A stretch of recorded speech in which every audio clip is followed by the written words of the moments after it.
Sama-sama tayong magiging saksi.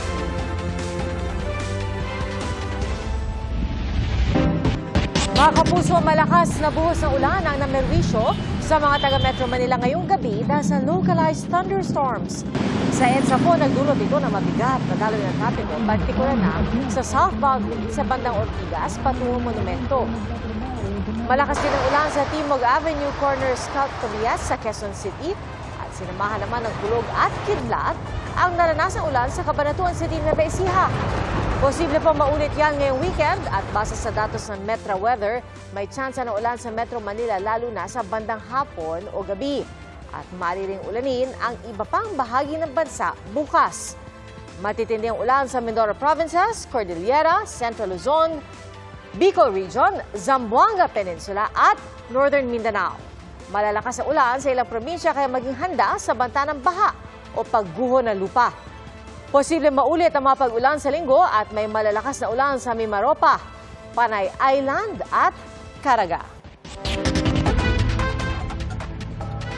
Sa unang pagkakataon, binuksan ng halos 30 volt ng Lucky South 99 Pogo Hub sa Porac, Pampanga.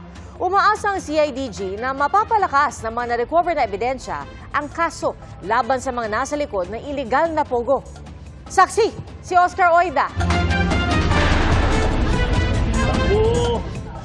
Matapos i-raid ang Lucky South 99 Pogo Hub sa Porac, Pampanga noong Hunyo, kasama sa nadiskubre ang mahigit 80 volt sa mga gusali ng Pogo Hub. Sa unang pagkakataon mula nang i-raid ang Pogo Hub, binuksan ang mga volt kanina. 29 ang nabuksan na, nakita ang mahigit 1 milyong cash. Gayon din ang mga gadget gaya ng cellphone at mga dokumento na kailangan pang suriin para matukoy kung para saan. Pwedeng yan din yung cellphone na ginamit na parang embudo ng mga pera, no? Yung kung saan centralized pumapasok yung mga naloloko nila, yung mga pera nung naloloko nila. At tapos, through a crypto wallet, doon nila wini-withdraw. Natagpuan din sa mga vault ang foreign passports. Yung bagong dating na mga Pogo workers, diyan nila tinatago, hinahawakan nila yung mga passport ng mga tao para hindi makapalag sa kanila. Paano ka makakalabas kung wala kang passports? Paano ka makakauwi sa bayan mo o sa bansa mo kung wala kang passport? We are hoping na mapalakas natin ang kaso laban sa mga perpetrators, kung sino ang mga naging incorporators and other officers of this illegal Pogo. Now, kung may mga further documents pa or evidence na makita natin, siguro madadagdagan pa yung kaso laban sa kanila. Ayon sa Presidential Anti-Organized Crime Commission o PAOK, mahigit 20,000 dayuhang Pogo worker ang mapapaalis ng bansa kasunod ng Pogo ban na idineklara ni Pangulong Bongbong Marcos. Pero yung iba naman na mga legal workers doon sa mga legal na mga IGLs na dahan-dahang nagsasara, kung wala ko silang mga kaso, they will not be blacklisted. Pero as of now, ang mga nahuli lamang sa illegal ang nabe-blacklist so far. Sa batch ng mga pinadeport na Pogo worker kahapon, ayon sa PAOK, 27 Chinese citizen lang ang natuloy ang biyahe sa 33 nakatakdang ipadeport. Ang 6 kasi may hold departure order sa iba't ibang kasong kriminal. Halos 1,700 Pogo worker na ang naipadeport mula noong May 4, 2023. Para sa GMA Integrated News, Oscar Oida ang inyong saksi. Bistado ang online na bentahan ng marijuana vape sa Imus, Cavite. At sa Misamis Oriental, 7 ang arestado sa operasyon laban sa mga nagda-deliver ng droga sa Northern Mindanao. Saksi, si James Paulo Yap ng GMA Regional TV. Ito ang aktual na pagsalakay ng mga operatiba ng Philippine Drug Enforcement Agency sa isang bahay sa barangay Sihayon, Tagulwan, Misamis Oriental, alas 4 ng umaga kanina. Isang search warrant operation ang ikinasa laban sa 4 na personalidad kabilang ang isang aktibong pulis. Ayon sa PIDEA Region 10, matagal na nilang minomonitor ang mga sospek dahil sa pagkakaugnay sa illegal na droga. Lumalabas doon na itong pulis and other personalities ay malaki ang involvement sa illegal na droga. Nagde-deliver ng illegal na droga, dito sa buong Northern Mindanao. No? Binabagsak sa Bukidnon, binabagsak sa Iligan. Huli sa operasyon ang 7 personalidad, ngunit nakatakas ang target na pulis. Nakuha mula sa mga sospek ang 100 gramo ng hinihinalang shabu na nagkakahalaga ng 680,000 pesos. Gayon din ang isang baril, mga bala at cash. Nasa kustodiya na ng PIDEA 10 ang mga sospek na hindi pa nagbibigay ng pahayag. 2 drug suspect naman ang nahuli sa hiwalay na operasyon ng Regional Police Drug Enforcement Unit 10 sa Cagayan de Oro. Nasabat mula sa 2 ang hinihinalang shabu at cocaine na nagkakahalaga ng 3 million pesos. Sa investigasyon ng pulisya, galing ang 2 sospek sa kalapit na probinsya at papunta sana sa Bukidnon para maghatid ng droga. Hindi na nagbigay pa ng pahayag ang 2 sospek na mahaharap sa reklamong paglabag sa Republic Act 9165 o Dangerous Drugs Act of 2002. Isang lalaki naman ang naaresto sa anti-drug operation sa Imus, Cavite. Nabawi mula sa sospek ang vape cartridge na naglalaman ng mga liquid marijuana, marijuana oil at ng high-grade marijuana kush na posibleng mula pa umano sa Thailand. Lumalabas sa investigasyon ng pulisya na nagsisilbi umanong marijuana distribution hub ang bahay ng sospek.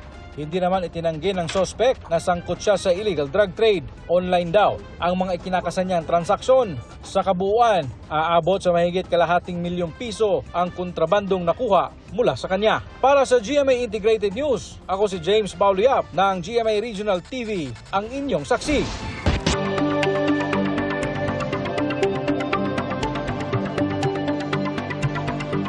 Isinusulong ngayon sa Kamara ang panukala para maprotektahan ang mga driver na wala namang kasalanan sa mga aksidenteng kinasangkutan nila. At pinusuhan yan ni Tina Panganiban Perez sa Barangay Saksi Online. Kahit sinubukang pigilan, nag-counterflow sa skyway ang motorsiklong yan at tumama sa kasalubong na sasakyan. Tumilapon ang rider nito at nasawi kalaunan. Kahit nasa tamang direksyon ng AUV, nakulong ang driver nito habang iniimbestigahan ang kaso. Ang ganitong insidente ang dahilan ng paghahain sa Kamara ng panukalang Defensive Driving Bill. As somebody who has experienced that, sobrang unfair din, no? Na tayo nag-iingat tayo and yet people out there parang baliwala lang sa kanila yung safety nila tsaka ng ibang tao. Sa panukala, pwedeng hindi madetine ang isang driver na masasangkot sa aksidente kung makapagsusumite siya ng ebidensya, gaya ng CCTV o dashcam video na makapagpapatunay na hindi niya kasalanan ang aksidente. Tinanong namin tungkol dito ang mga kapuso online. Pabor ang isa dahil maraming driver daw ang nadadamay sa mga pasaway. Sabi ng isa pa, malaking abala raw sa driver kung madidetain siya kung may magpapakita naman ng aktwal na pangyayari na hindi niya kasalanan. Napapanahon ng panukala, sabi ng isa pa, kapag naisabatas ito, mas magiging maingat daw ang mga motorista at pedestrian. Mas maigi kung gano'n, kung mapapawalang sala, yung mga nadadamay lang managot, yung dapat managot pa rin. Hindi naman lahat na nakabangga may kasalanan Dapat ang ikulong doon yung counterflow, yung may kasalanan, di ba? Wala pang nakalagay sa panukala kung sino ang magdedesisyon kung idedetine ang driver. Pag-uusapan daw yan sa pagdinig ng Kamara. Are you also considering giving like discretion to MMDA or PNP to decide on the spot kung makukulong o hindi yung involved sa aksidente? Well, very tricky kasi because not all vehicular accidents can be treated the same. For example, yung sa sinabi ninyo Ma'am Tina na may nag-counterflow, but what if the counterflow was an emergency? Suportado man ng One Rider Party List ang intensyon ng panukala, ipinunto nitong ang may kapangyarihang baguhin ng kasalukuyang sistema ay ang hudikatura. Ang opinion ko po, dapat yung Supreme Court po. Kasi sila po yung may rules of procedure. Wala pong power yung legislative to impose upon them kung ano po yung magiging procedure nila. Tanong din ng Automobile Association of the Philippines, kailangan ba talaga ng bagong batas? Nababago sa patakarang piskalya at korte ang magdedesisyon kung ikukulong ang isang tao. Ngayon pa lang, tungkulin na anya ng pulisya na imbestigahan ang sangkot na pwede nilang hindi muna palayain sa limitadong panahon na hindi naman nangangahulugang kulong na. Para sa GMA Integrated News, Tina Panganiban Perez, ang inyong saksi. Hindi na lang po ang lalawigan ng Cavite kundi pati ang lokal na pamahalaan ng Bataan. Pinag-aaralan ng mga legal na hakbang na pwedeng gawin kasunod ng oil spill mula sa mga nadisgrasyang barko. 5 barangay sa Mariveles ang nakaranas ng oil spill at ang isdang hango sa ilang lugar, hindi na raw makain ng mga residente dahil amoy langis. Saksi, si June Veneracion. Sa mapang ito, kita kung gaano kalapit sa dalampasigan ng Mariveles, Bataan ang pinaglubugan ng MTKR Jason Bradley. Ayon sa Philippine Coast Guard, lumubog ang Jason Bradley 600 yarda lang ang layo mula sa dalampasigan sa lalim na 9 na metro. 5 barangay sa Mariveles ang nakaranas na ng oil spill.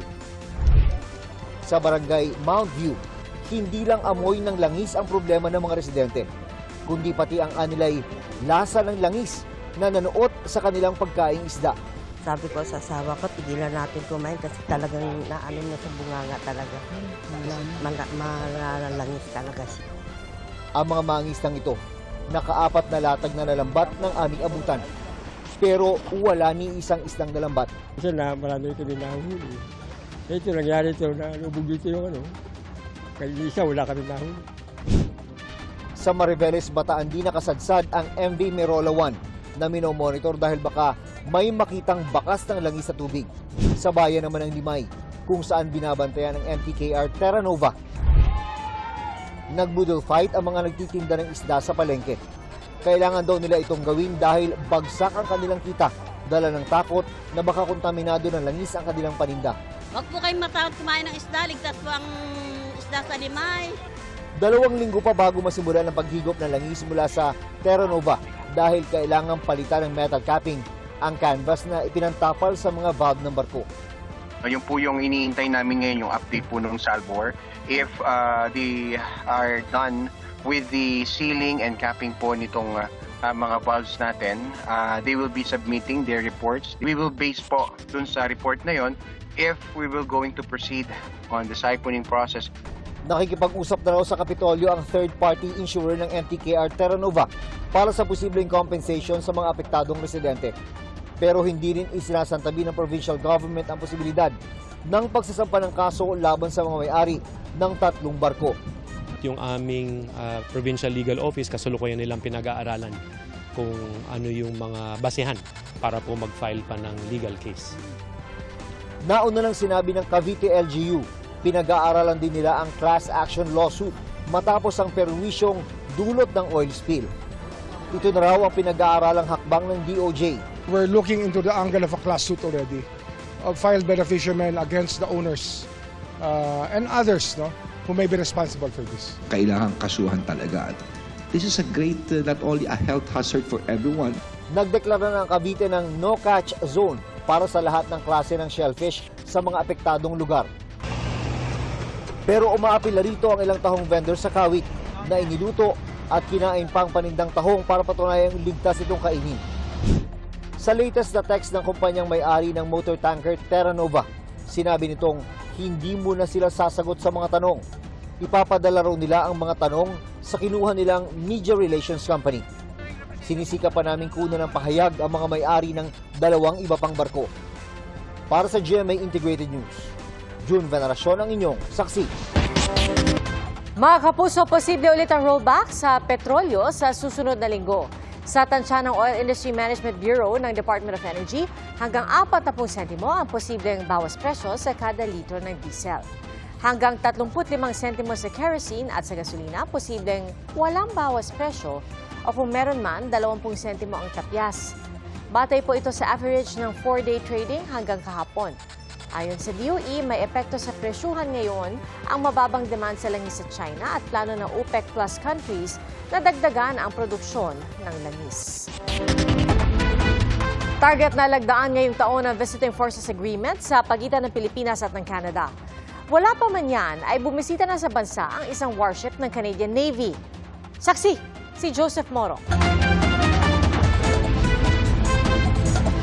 Dumaong na sa Maynila ang warship ng Royal Canadian Navy na HMCS Montreal na anti-submarine at anti-surface at kaya magdala ng sariling helicopter.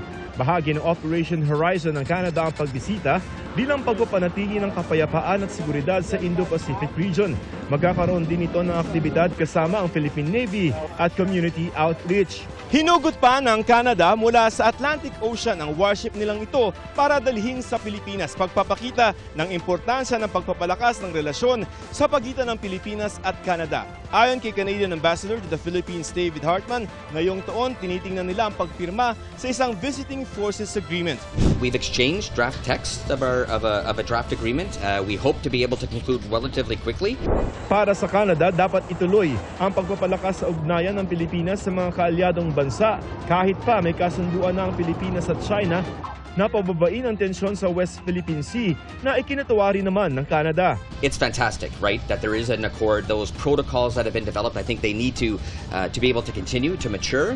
Pero hindi pa rin anya dapat makalimutan ang mga ipinaglalaban sa West Philippine Sea at South China Sea. We must remain collectively vigilant to protect the issues that we're talking about in principle, right? A rules-based international order, freedom of navigation. Nagsimula na rin ang unang bilateral maritime cooperative activity ng Pilipinas at Japan sa West Philippine Sea. Paparating din sa bansa ang isang barko ng Vietnamese Coast Guard para sa unang joint training exercise nila at ng Pilipinas. Ito ay kahit may ilang lugar sa West Philippine Sea na pinag-aagawan din ng Vietnam at Pilipinas. Napagkasunduan ang ganyang kooperasyon sa pagbisita ni Pangulong Bongbong Marcos sa Vietnam. Para sa GMA Integrated News, Joseph Morong ang inyong saksi.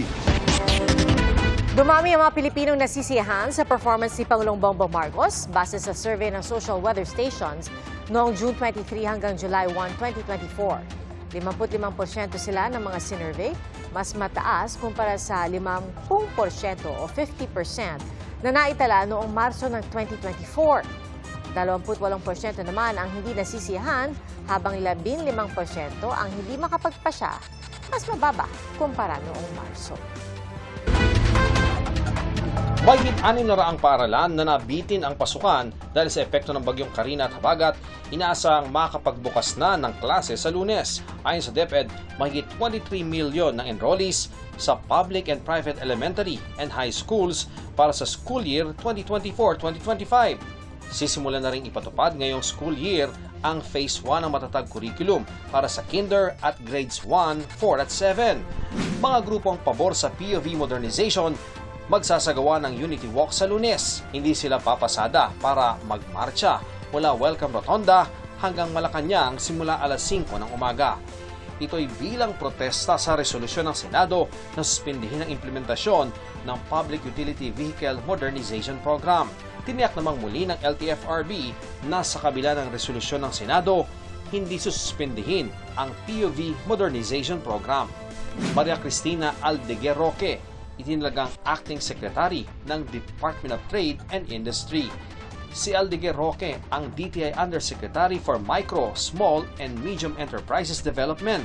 Ayon sa Malacanang, kinilala ni Pangulong Marcos ang dedikasyon at pamumuno ni Aldeguer Roque sa sektor ng MSME, kaya siya ang excellent choice para sa posisyon. Nagpaabot din ng pasasalamat ang Pangulo kay resigned Trade Secretary Alfredo Pascual sa serbisyo at kontribusyon niya sa ahensya.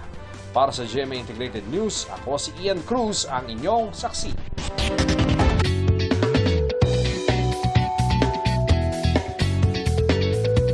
May hawak na world record ang bumida sa isang pista sa Laguna.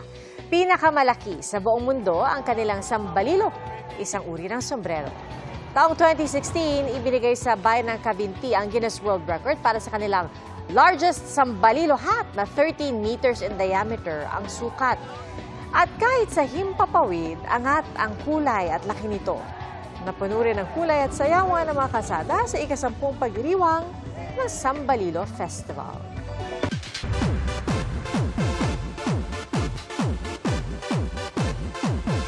Nag-iinit na ang energy ng fans ng K-pop girl group na ITZY. Ang ilan po sa kanila nasulyapan ang kanilang mga idolos sa MediaCon ngayong gabi. Present ang 4 na miyembro. Hindi kasama si Lia, ang miyembro na nakahiatus dahil sa health issues. Pero makakasama na raw siya sa susunod nilang comeback. At nang tanungin kung sino ang prankster ng grupo, si Ryu Jin ang sagot matapos i-booking ng Pinoy fans at ng kanyang groupmates. Bukas po magaganap ang kanilang Born to Be concert. Salamat po sa inyong pagsaksi. Ako si Pia Arcangel para sa mas malaking misyon at sa mas malawak na paglilingkod sa bayan. Mula sa GMA Integrated News, ang News Authority ng Filipino, hanggang sa Lunes, sama-sama tayong magiging saksi. Mga kapuso, sama-sama tayong maging saksi. Mag-subscribe sa GMA Integrated News sa YouTube at para sa mga kapuso abroad, samahan niyo kami sa GMA Pinoy TV at sa www.gmanews.tv.